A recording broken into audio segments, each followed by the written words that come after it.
Dewan Pengurus Pusat Hidayatullah merasa perlu untuk menyiarkan meme atau poster yang berisi ucapan terima kasih kepada rakyat Turki dan Presiden Recep Tayyip Erdogan dalam kaitannya dengan pembukaan kembali Hagia Sophia sebagai masjid. Itu karena 3 alasan. Alasan yang pertama, karena Hagia Sophia itu merupakan simbol utama pembebasan Konstantinopel yang telah dinubuahkan oleh Rasulullah SAW dalam hadisnya, la tuftahanna Konstantiniyah wala ni'mal amiruha wala ni'mal jais dzalikal jais.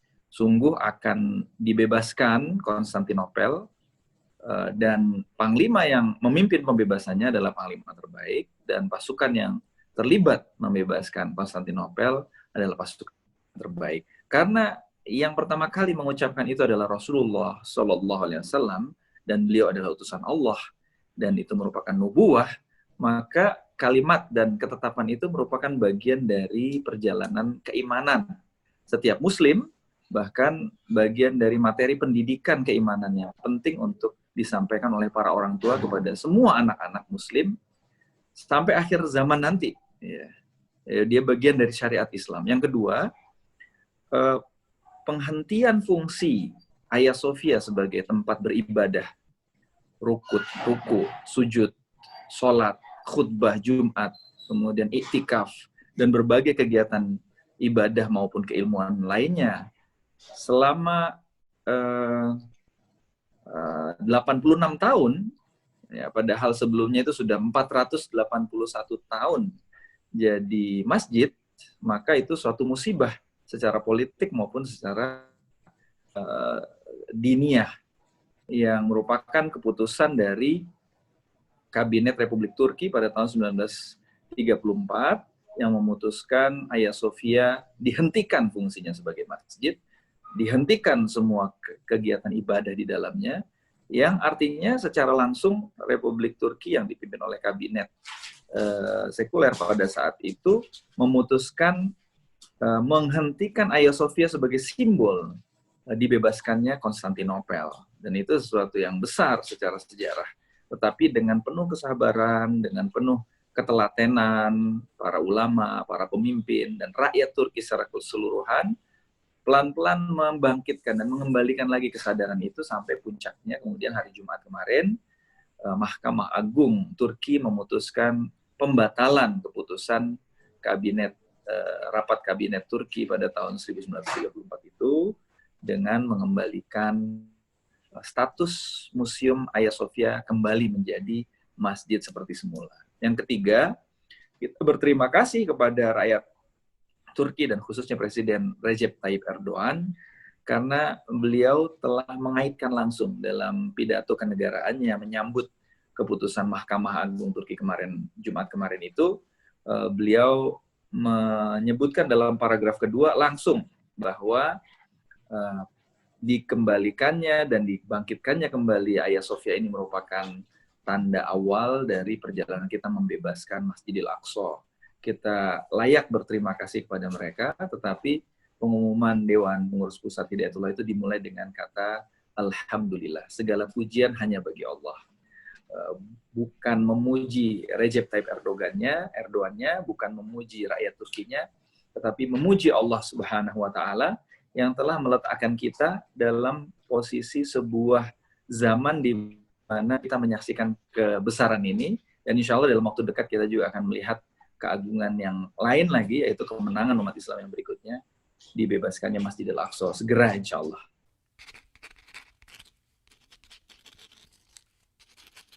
Yang pertama maknanya untuk kaum muslimin di Turki dulu ya. Sebagaimana kita ketahui, kaum muslimin di Turki itu meskipun sebagian dari mereka itu mendukung kepemimpinan Erdogan, mereka yang punya kesadaran politik Islam sekalipun tetap bersikap kritis terhadap Erdogan, terutama anak-anak muda. Ini ditunjukkan pada kemenangan Ekrem İmamoğlu yang kemudian menjadi wali kota Istanbul tahun lalu, menunjukkan bahwa popularitas Erdogan dan kawan-kawan yang usianya sudah mulai uzur dan mulai sepuh ini kan 60-an tahun ya, mungkin sudah hampir 70, itu sudah mulai menurun. Ya, saya melakukan wawancara kepada beberapa anggota masyarakat, terutama para pemuda Turki, rajin sholat mereka, pintar baca Quran. Ketika ditanya tentang kepemimpinan Erdogan, mereka sangat kritis sekali. Kenapa? Karena mereka dilahirkan dan kemudian hidup sepanjang kepemimpinan Erdogan, sehingga dia hanya bisa membandingkan antara ekonomi ketika sangat lagi bagus-bagusnya sama yang sekarang belakangan ini agak menurun. Sesuatu yang juga dialami oleh negara-negara lain, bukan cuma Turki. Tetapi secara umum di Eropa, Turki masih jauh lebih baik kondisinya dibandingkan Yunani, dibandingkan Spanyol, Portugal, dan lain sebagainya. Nah, apa maknanya bagi kaum muslimin di Turki? Yang pertama tentu saja ini mengembalikan kewibawaan dan rasa bangga mereka bahwa Konstantinopel yang 567 tahun yang lalu dibebaskan oleh Muhammad Al-Fatih, kakek mereka, itu sekarang sudah lengkap kembali itu simbolnya, syiarnya. Karena selama 86 tahun diberhentikan itu simbolnya oleh pemerintahan Turki sekuler. Dan kemudian oleh Erdogan kemudian dikembalikan simbol itu. Buat mereka yang bukan Islamiun sendiri, ini memberikan penguatan terhadap identitas mereka, bahwa antara masa lalu dan masa kemarin dan masa sekarang itu tidak harus ada konfliknya. Misalnya begini, di awal-awal Turki itu berubah menjadi Republik Turki sekuler, ada proses demonization, ya, ada proses membangun citra bahwa khilafah atau kesultanan Utsmaniyah itu adalah setan, gitu ya, adalah sesuatu yang buruk, adalah yang mengakibatkan krisis ekonomi di kalangan mereka, adalah yang mengakibatkan keterbelakangan di antara mereka. Tetapi seiring berjalannya waktu, mereka kemudian sadar bahwa banyak sekali kemajuan-kemajuan Turki belakangan itu pondasinya itu ada di zaman Utsmaniyah. Jadi nggak fair juga untuk mengatakan bahwa semua yang ada di Utsmaniyah itu harus dihapuskan, gitu. Ini dari sudut pandang nasionalisme Turki, ya. Kemudian ketika proses Republik Turki itu mengalami penurunan sampai titik nadirnya itu adalah pada akhir tahun 90-an dan awal tahun 2000-an, sebelum Erdogan kemudian menjadi Perdana Menteri, itu mereka kemudian memiliki tingkat kemarahan dan kemuakan kepada sistem sekuler itu juga semakin besar juga, gitu. Kita mau mempertahankan Turki itu menjadi negara sekuler, tapi kok kayak gini sistemnya, orang susah cari kerja, kemudian ekonomi terpuruk. Tahun 1997 ketika saya pertama kali ke Istanbul, $1 itu setara dengan 200.000 lira. Ya, jadi begitu tukar duit, kita langsung jadi jutawan, gitu ya. Jadi orang waktu itu ada mixed feeling, ada perasaan yang bercampur aduk antara kita harus mempertahankan Turki sekuler, tapi Turki sekuler nggak bisa mensejahterakan kita. Nah, Erdogan ketika mulai berkuasa, itu memberikan jawaban sekaligus kepada dua kegalauan itu. Kegalauan di masa lalu tentang Utsmaniyah, dan kegalauan terhadap Republik Turki sekuler yang udah nggak sakti lagi, gitu kira-kira. Nah, dengan kesungguhan, kesabaran, kerja kerasnya Erdogan membangkitkan kembali ini, maka kemudian Republik Turki kemudian bangkit, dan secara perlahan baik di masyarakatnya maupun pemerintahannya semakin dekat kepada Islam kembali, gitu ya. Nah, kembalinya Hagia Sophia ini menjadi masjid itu mengembalikan identitas, kalau setidak-tidaknya perasaan bahwa ada rekonsiliasi historis antara Utsmaniyah dengan Republik Turki modern. Dan ini kalau untuk Turki satu langkah yang sangat penting banget, karena ada pihak-pihak di dalam Turki maupun di luar Turki sendiri yang selalu berusaha membenturkan kedua elemen ini dalam kesadaran sejarahnya rakyat Turki. Dan ini kemudian diselesaikan oleh kepemimpinan Recep Tayyip Erdogan dengan mengembalikan Hagia Sophia menjadi masjid dengan cara yang sangat bagus sekali. Dan yang ketiga, maknanya bagi umat Islam sedunia, ini tentu saja ini merupakan sebuah tidak diragukan lagi merupakan sebuah kebanggaan, kesyukuran yang luar biasa kita rasakan secara internasional. Umat Islam itu merasakan euforia, ya, rasa syukur yang besar, apalagi ketika menyampaikan dikembalikannya fungsi itu sebagai masjid. Erdogan tanpa menunggu begitu banyak waktu terbuang, dia langsung mengingatkan bahwa Hagia Sophia ini bangkit untuk langkah selanjutnya, yaitu pembebasan Masjidil Aqsa. Itu luar biasa.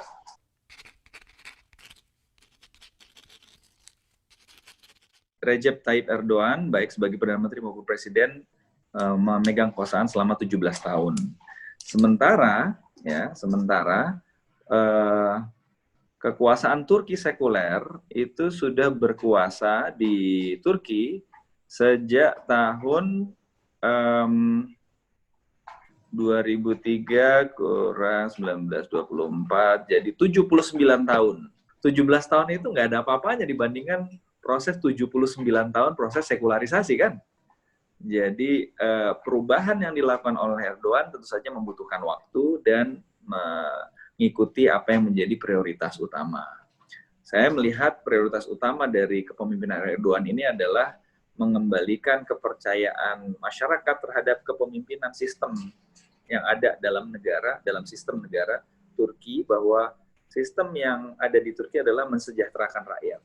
Karena di ujung-ujung proses sekularisasi itu terjadi korupsi yang parah, kemudian melemahnya identitas mereka sebagai bangsa Turki, begitu besarnya posisi mereka meminta-minta, ya, sampai mengemis-ngemis untuk diakui sebagai anggota Uni Eropa dan sebagainya, krisis identitas dan lain sebagainya itu menumpuk jadi satu.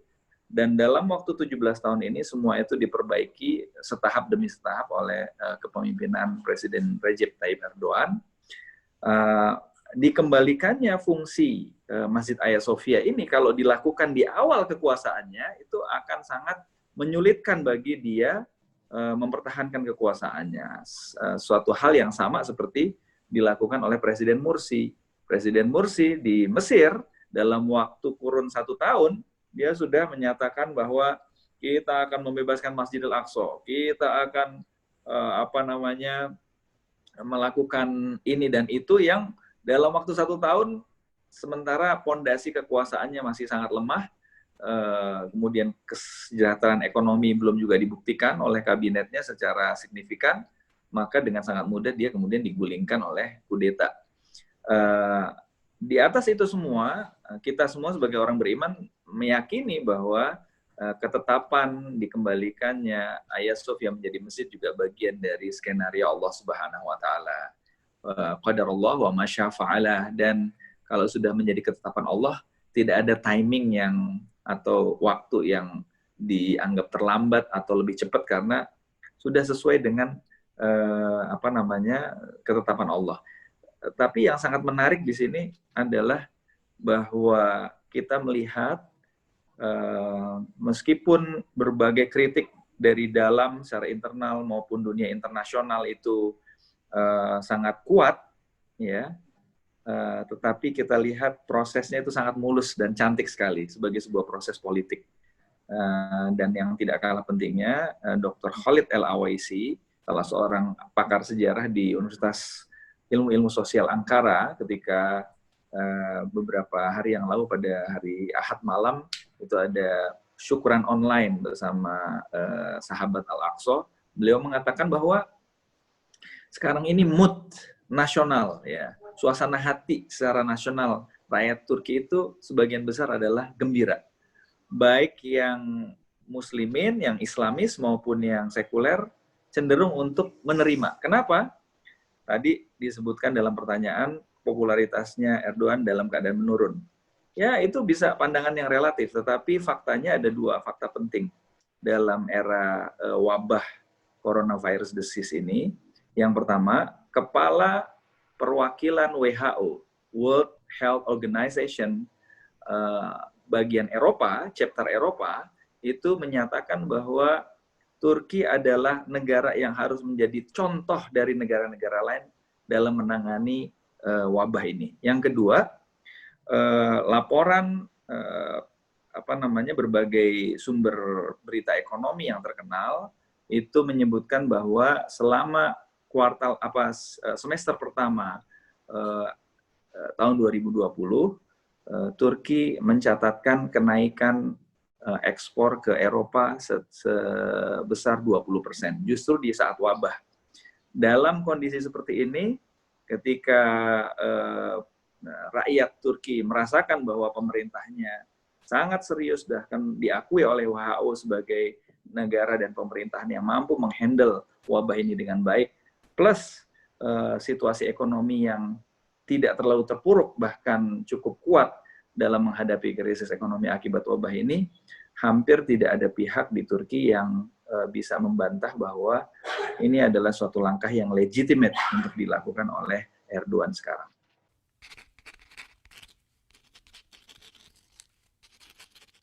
Soal dibeli atau tidak dibeli Hagia Sophia itu secara fair harus kita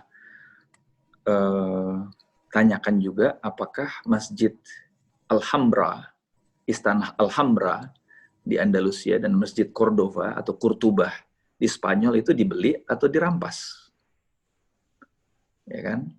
Secara fair juga kita harus menanyakan ratusan bahkan ribuan masjid di seluruh Spanyol pada masa Inquisisi, masa Requisition,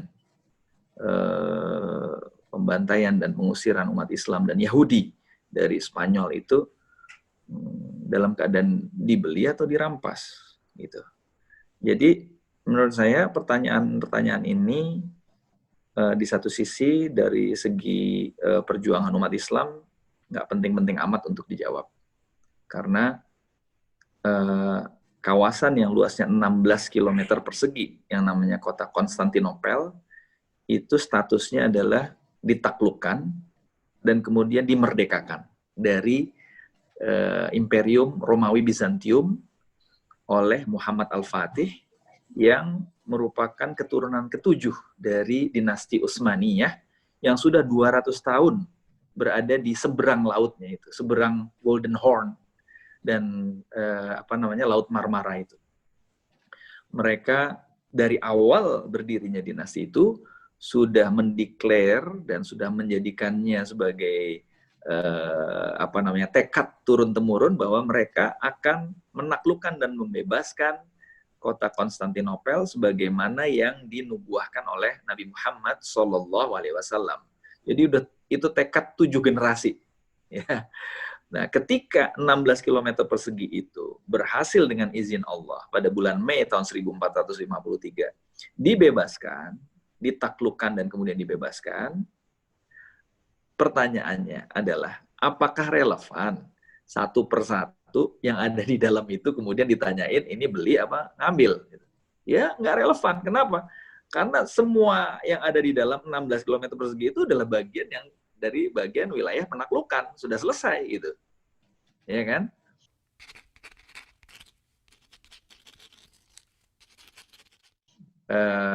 Kemudian ada yang membandingkan, itu Umar bin Khattab radhiyallahu anhu ketika tahun 637 Masehi atau tahun ke-16 Hijriah menaklukkan dan membebaskan kota Baitul Maqdis atau Yerusalem, tidak mengotak-atik sedikit pun gereja, ya kan? Bahkan ketika disuruh sholat di Nativity Church atau The Church of Holy Sepulchre atau gereja keabadian itu, Umar menolak. Sophronius, ya, pemimpin gereja pada waktu itu, kata Umar, kalau saya sholat di sini nanti anak buah saya, para sahabat yang lain mengira bahwa adalah sah untuk mengambil alih masjid gereja ini dan mengubahnya menjadi masjid, gitu kan? Nah, pertanyaannya kenapa kok Muhammad Al-Fatih tidak mengikuti sunnahnya Umar, gitu kan? Ibnu Qayyim Al-Jauziyah itu menghukumi secara berbeda antara suatu kawasan yang ditundukkan dan dibedakan secara damai dengan kawasan yang ditundukkan dengan jihad fisabilillah. Ya, meskipun Baitul Maqdis dan Yerusalem itu ditundukkan dengan senjata dan dengan jihad, ya banyak sekali para sahabat yang syahid radhiyallahu anhum ajma'in, tetapi di detik-detik terakhir Sophronius itu menyerahkan kuncinya secara damai kepada Umar bin Khattab radhiyallahu anhu. Itu masyhur sekali riwayatnya. Sedangkan Muhammad Al-Fatih sampai detik terakhir ya nggak ada itu yang namanya penyerahan, lawan terus itu tentara Romawi itu ngelawan sampai betul-betul ditaklukkan oleh pasukan Al-Fatih baik dari laut maupun dari darat. Sehingga menurut penghukuman fikih dari Ibnu Qayyim Al-Jauziyah itu yang ditaklukkan dengan jihad itu sepenuhnya adalah keputusan amirnya, mau diapain aja terserah. Nah, kita juga harus fair berusaha memahami bahwa situasi yang dihadapi oleh Umar dan oleh Muhammad Al-Fatih boleh jadi sangat berbeda. Gitu. Ada pertimbangan-pertimbangan akidah, ada pertimbangan-pertimbangan syariah, ada pertimbangan-pertimbangan politik, baik politik di situ maupun politik internasional. Karena sebagaimana kita ketahui waktu itu Kekaisaran Rusia juga sudah siap mengerahkan pasukannya untuk mengambil alih kembali Konstantinopel yang sudah ditaklukkan oleh Muhammad Al-Fatih. Jadi bukan tidak mungkin Muhammad Al-Fatih itu apakah itu dibeli atau diambil alih sehingga dirubah. Yang jelas ujungnya adalah dirubah posisinya dari gereja itu menjadi masjid. Itu ada pertimbangan-pertimbangan yang lain. Ada pertimbangan akidah, ada pertimbangan syariah, dan ada pertimbangan politik, ya, dan kemiliteran tentu saja. Dan kita meyakini sebagai orang yang diizinkan dan ditakdirkan oleh Allah Subhanahu Wa Taala menjadi amir terbaik yang ditetapkan oleh Rasulullah, wala ni'mal amir amiruha. Nggak ada orang lain yang dapat gelar seperti itu dari Rasulullah. Wala ni'mal amir amiruha. Ya, panglima terbaik, amir terbaik adalah yang memimpin pembebasan Konstantinopel. Ya, maka kita cukup fair untuk meyakini bahwa beliau punya pertimbangan-pertimbangan tertentu untuk mengubahnya menjadi masjid. Dan tidak ada larangan itu di dalam di dalam syariat jihad untuk melakukan hal itu. Yang tidak boleh adalah menghancurkan rumah-rumah ibadah, tetapi kemudian mengambil alih dan kemudian mengisi rumah ibadah itu dengan ibadah yang lebih benar, bukan ibadah yang sesat. Itu adalah sesuatu yang agung menurut saya, sesuatu yang benar gitu ya. Dan dalam adab peperangan itu di mana-mana terjadi, dan kalau ditimbang dengan sungguh-sungguh seperti yang ditulis oleh Ustadz Salim Afillah di Instagramnya, itu apa yang dilakukan oleh Muhammad Al-Fatih justru memuliakan tempat itu.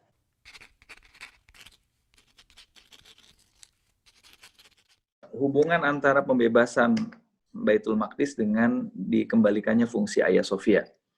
Ada beberapa faktor yang bisa kita lihat dalam sejarah. Pertama, selama Konstantinopel itu sudah dibebaskan sejak tahun 1453 sampai bubarnya kekhalifahan Utsmaniyah atau Daulah Utsmaniyah pada tahun 1924, Baitul Maqdis itu menjadi salah satu tempat yang sangat istimewa. Ya, tahun 2016, saya menghadiri sebuah konferensi internasional di Istanbul tentang Baitul Maqdis. Temanya waktu itu kebetulan 500 tahun hubungan antara Daulah Utsmaniyah dan Baitul Maqdis. Di antara makalah-makalah yang dipaparkan oleh para ilmuwan sejarah pada saat itu, diceritakan bahwa begitu cintanya kepemimpinan Utsmaniyah itu kepada Baitul Maqdis, diantaranya diwujudkan dengan apapun infrastruktur yang dibangun di Istanbul, dibangun dengan arsitektur dan bentuk yang sama persis di Baitul Maqdis oleh pemerintahan Utsmaniyah yang waktu itu juga mencakup kepemimpinannya di kawasan Baitul Maqdis. Kemudian yang kedua, Daulah Utsmaniyah itu meletakkan Mekah, Madinah, dan Baitul Maqdis dalam kedudukan yang sejajar. Ya.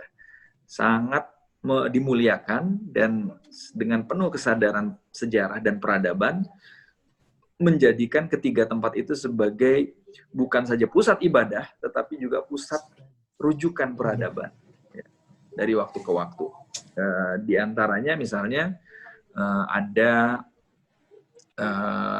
di akhir-akhir masa Utsmaniyah itu dibangun jalur kereta langsung dari Istanbul ke kota Madinah Al-Munawwarah, yang sisa-sisa rel keretanya masih bisa disaksikan di pinggir kota Madinah.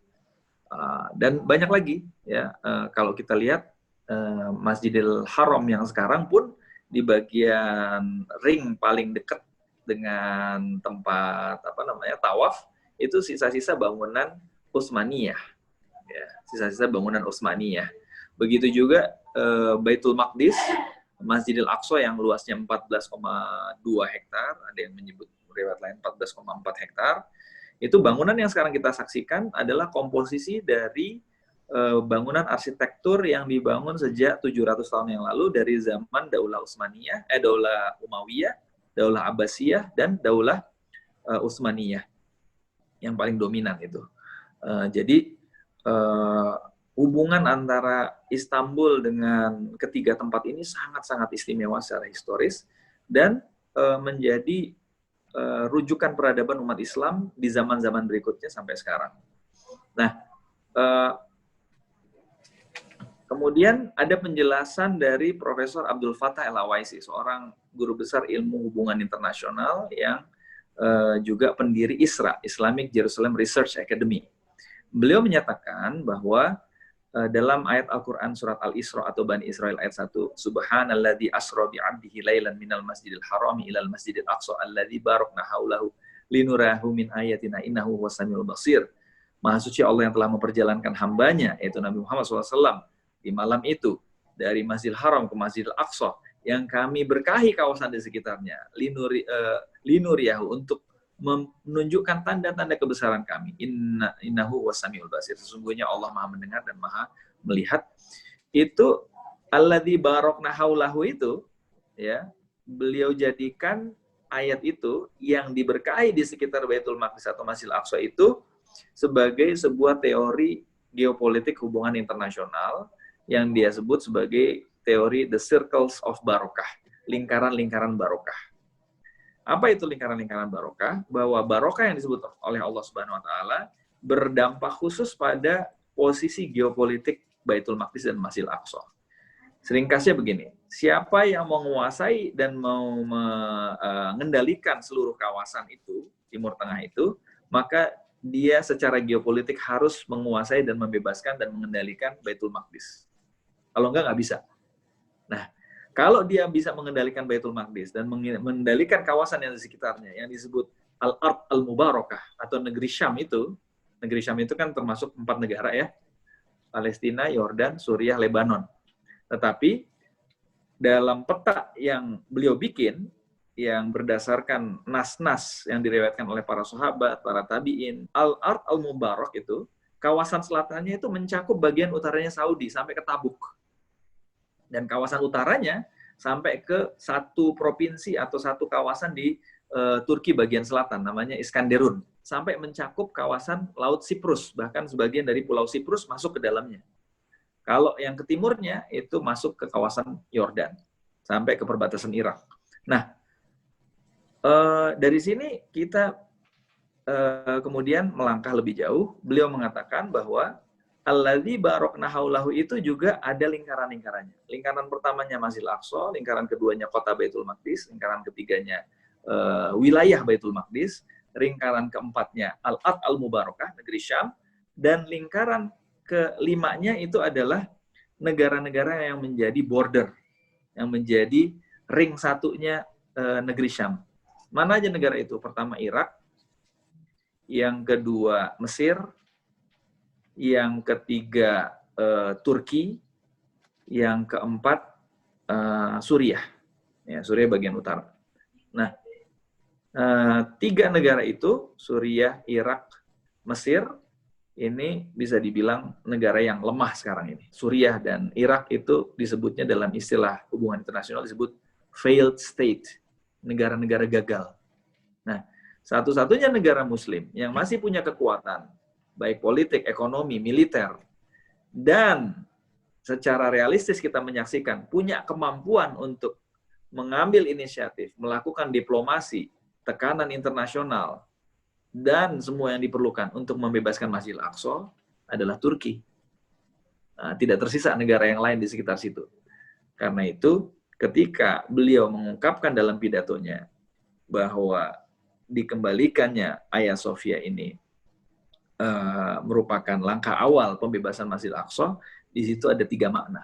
Makna pertama, sejarah hubungan antara Utsmaniyah dengan Baitul Maqdis yang tadi saya jelaskan. Makna yang kedua, secara geopolitik dia merupakan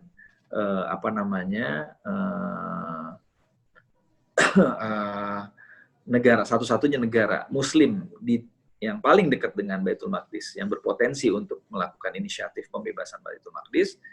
Makna yang ketiga adalah kepemimpinan Recep Tayyip Erdogan sendiri yang sejak awal dia berkuasa sudah konsisten menunjukkan cita-citanya untuk melawan penjajahan Israel dan membebaskan Masjidil Aqsa. Dari situ kita menyaksikan betapa kepemimpinan Turki yang sekarang ini sangat konsisten untuk mengajak seluruh umat Islam sedunia bersatu membebaskan amanah zaman kita, yaitu membebaskan Baitul Maqdis dan Masjidil Aqsa. Mudah-mudahan kita masih hidup pada saat itu terjadi dan kita ikut berpartisipasi di dalamnya, insya Allah.